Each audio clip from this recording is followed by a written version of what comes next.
Non, rien de rien, non, je ne regrette rien.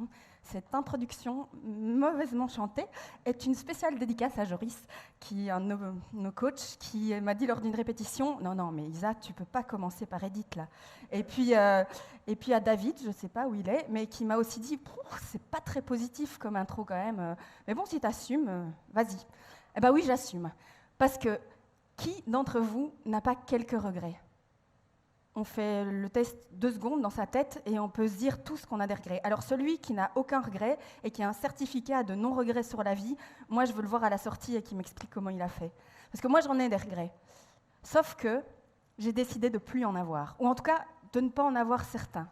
Et ces regrets, c'est 1. D'être une journaliste alors que j'ai un parcours artistique derrière moi. 2.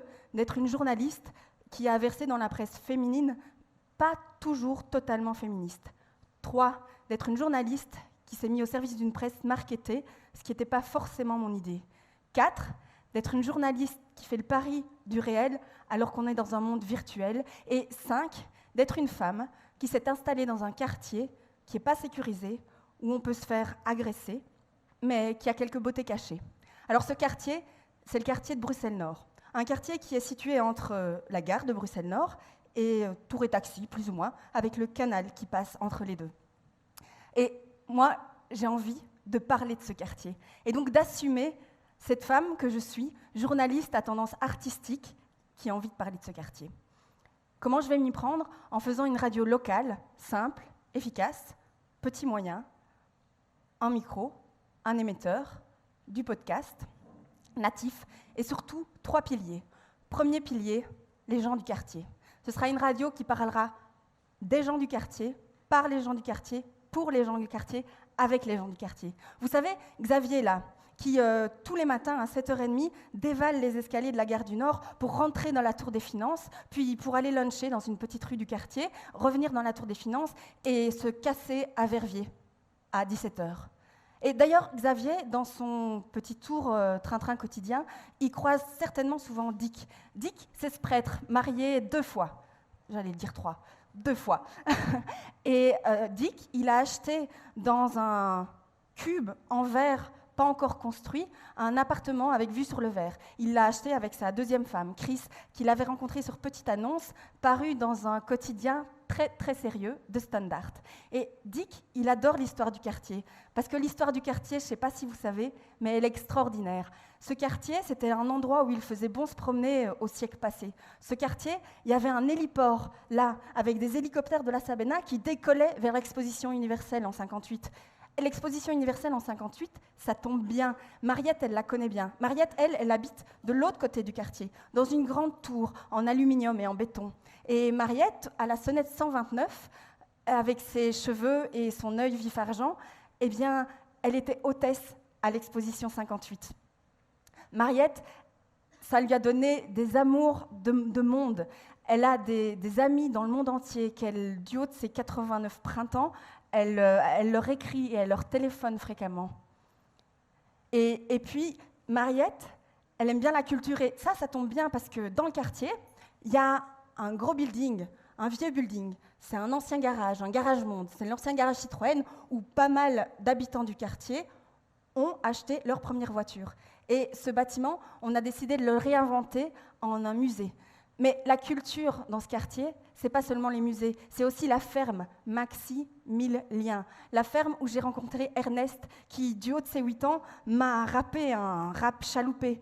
Et puis, Ernest, lui, il parle français parfaitement, alors qu'il va à l'école en néerlandais, et qu'à la maison, je sais pas trop bien ce qu'il parle. Et puis, il y a Dora aussi. Dora, elle est italienne. Elle est aussi venue pour la première fois à l'exposition universelle de 58, visiter ses voisins. Ses cousins.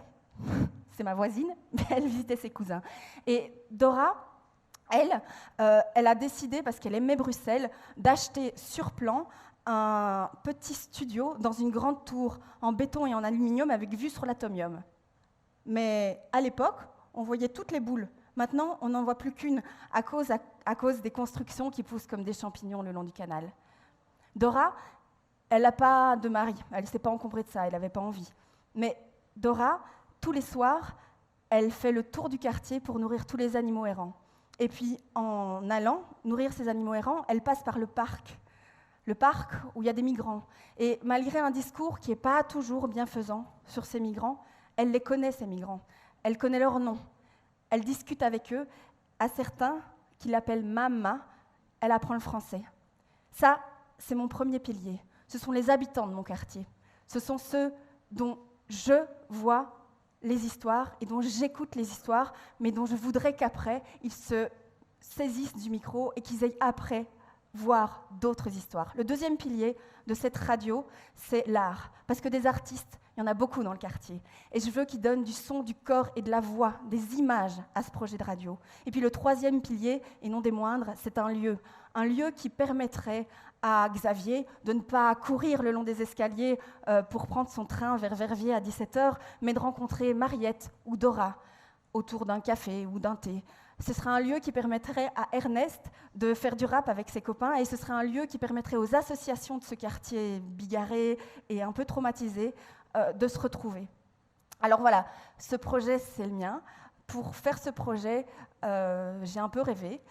J'ai pas mal rencontré des habitants, des associations, des partenaires potentiels qui sont, pour certains, dans l'Assemblée aujourd'hui. Et puis peut-être vous, qui, si ce projet fait écho en vous, on peut en parler après, pendant la soirée.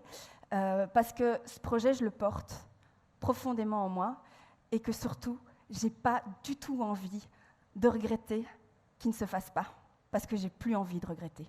Voilà, merci de m'avoir écouté.